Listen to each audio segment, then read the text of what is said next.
বলে নবী আপনার কত মার মারে, মার খেয়ে তবু নবী বদদুয়া করলে না, কেমন করে যাব মদিনা নবীজি, কেমন করে যাব মদিনা। বেরাদার বন্ধুগণ ভাই, এই সাপটা ওই জায়গাতে বেরাদার যখন সুলেমান নবী বয়ান করেছিলেন নবী ওই দিকে ওই আপনার হিজরত করবে আর ওই জায়গাতে 3টা দিন কাটবে, তাই উনি নবীকে দেখবে বলে বেরাদার সেই জায়গাতে তখন থেকে নবীর ইন্তজার করছেন। জোরে বলুন সুবহানাল্লাহ। দোস্ত বন্ধুগণ ভাই বাবাজি, কিন্তু দেখেন আজ আমার নবী মুস্তাফা সেই জায়গাতে পৌঁছে গেছে, সেই জায়গায় চলে গেছে, কিন্তু যাওয়ার পরে বেরাদার যখন নবী পৌঁছেছে ওই সাপটা গন্ধ পাচ্ছে, নবীর খুশবু পাচ্ছে, বেরাদার নবুয়তের খুশবু পাচ্ছে, বেরাদার মুআজ্জাজ মুশকু আম্বার খুশবু পাচ্ছে।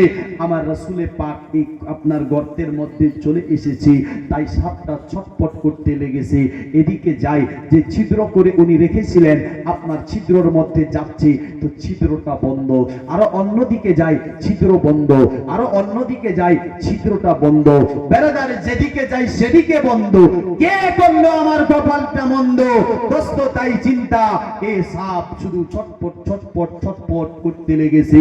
চলতে চলতে চলতে চলতে দেখতেছেন তো এক জায়গাতে মানুষের পা রাখা রয়েছে। জোরে বলো, এক জায়গাতে কি রয়েছে? মানুষের পা রাখা রয়েছে। বেরাদার পা যখন দেখতে পাই, বেরাদার পা যখন আপনার দেখতে পাই, এদিকে আবু বকর সিদ্দিকও বুঝে গেছে আমার কাছে সাপ চলে এসেছে, সাপ আমার কাছে চলে এসেছে। ওদিকে আপনার আবু বকর সিদ্দিক হচ্ছে আপনার চিন্তা করে, এদিকে সাপটা আপনার নিজের ভাষায় বলতে চাই, ইশারা জানাতে চাই, পা আপনার হাঁটিয়ে নেন, পাটা সরিয়ে নেন, পাটা সরিয়ে নেন, পা সরিয়ে নেন। কিন্তু মুসলমান আবু বকর সিদ্দিক এরাদা করে নিয়েছে, যদি পা হাঁটিয়ে নেওয়া হয় তাহলে তো নবীকে কষ্ট হবে, নবীর ঘুমটা ভেঙে যাবে। নবী যদি আপনার নবীর ঘুম ভেঙে যায় তাহলে নবী আপনার কষ্ট পাবে। আমি আবু বকর সিদ্দিক নবীকে কষ্ট দিতে চাই না, দরকার হলে প্রয়োজন হলে আমি আবু বকর সিদ্দিক আমার জানটাই দিয়ে দেব।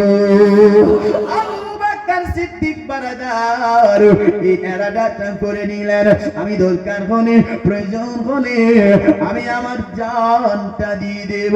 আবু বকর সিদ্দিক আপনার বাবাজি বন্ধুগণ ভাইরা, আপনার বেরেদার সেই জায়গাতে পা হাঁটাই নাও, সাপ বারবার বলে যায় পা হাঁটিয়ে নাও, পা হাঁটিয়ে নাও, পা যেন হাঁটাই নাও।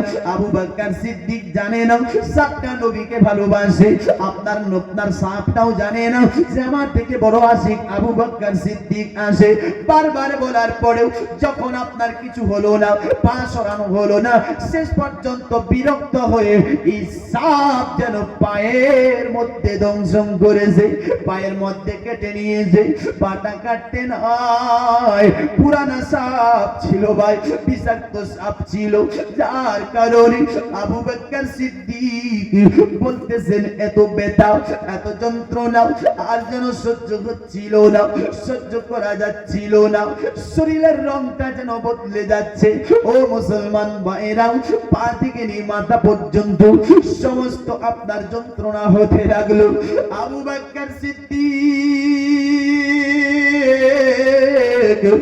আপনার বেরাদার সহ্য না করতে পেরে আবু বকর সিদ্দিকের চোখ থেকে একটা ফোঁটা পানি পড়ে গেল। এই পানিটাও আপনি আমি যদি কাঁদি জমিনে পড়ে যায়, আপনি আমি যদি কাঁদি তাহলে কুর্তা মোবারক ভিজে, আপনি আমি যদি কাঁদি দাড়ি ভিজে। কিন্তু আবু বকর কে ছিল?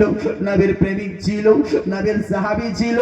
নবী আমার ঘুমাচ্ছে, আবু বকর কান্না করতেছে, আবু বকর সিদ্দিকের চোখের পানি আমার নবী মুস্তাফার গাল মোবারকে পড়ে।